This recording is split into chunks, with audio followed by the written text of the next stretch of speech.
What would happen if Iran developed nuclear weapons? Would the Middle East descend into chaos, or could it maintain a fragile balance? Welcome back to Because Why Not, the series where we challenge assumptions and explore every side of the debate.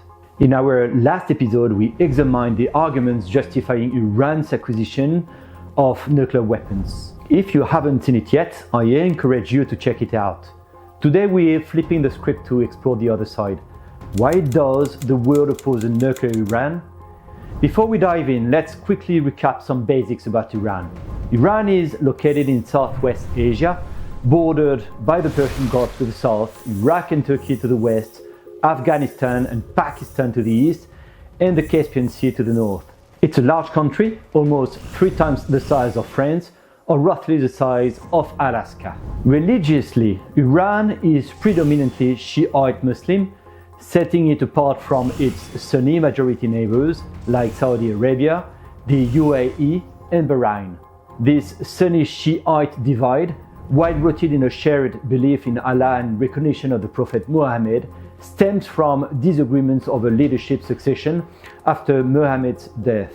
Over centuries, this difference has grown into a deep political and cultural schism comparable to the historical tensions between Catholics and Protestants in Europe. Adding to the complexity, Iran's nuclear-armed rival Israel stands as a Jewish state, further distinguishing its religious and cultural identity from the predominantly Muslim region.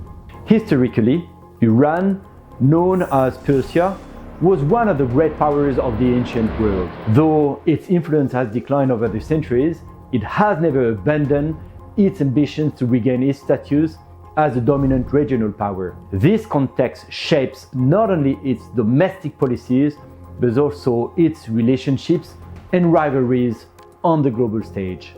Argument 1. Regional arms race. Imagine this. If Iran acquires nuclear weapons, what would its neighbors do? Countries like Saudi Arabia, Turkey, or even Egypt might feel compelled to develop their own nuclear arsenals.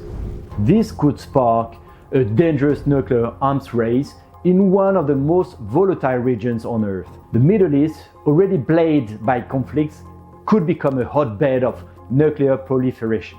And here is the problem. More nuclear weapons mean more chances of them falling into the wrong hands, including extremist groups. Argument 2. Destabilizing the region.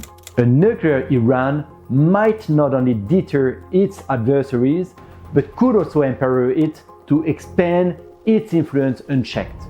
Iran's rivals like Israel, Saudi Arabia, and the UAE fear that nuclear weapons will make Iran feel invincible. This could encourage Tehran to intensify its support for proxy groups like Hezbollah in Lebanon or the Houthis in Yemen, further destabilizing the region. These groups already pose significant challenges to peace.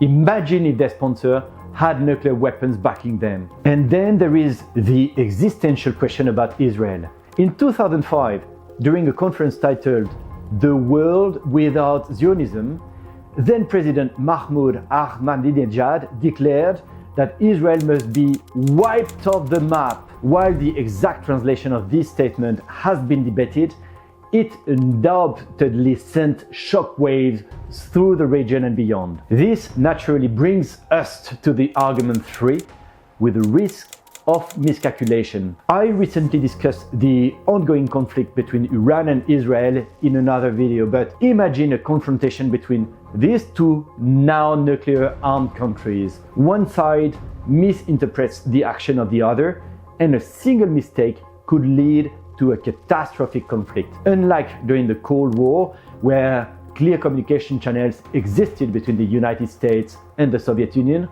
the Middle East lacks such mechanisms. Misunderstandings could quickly spiral out of control.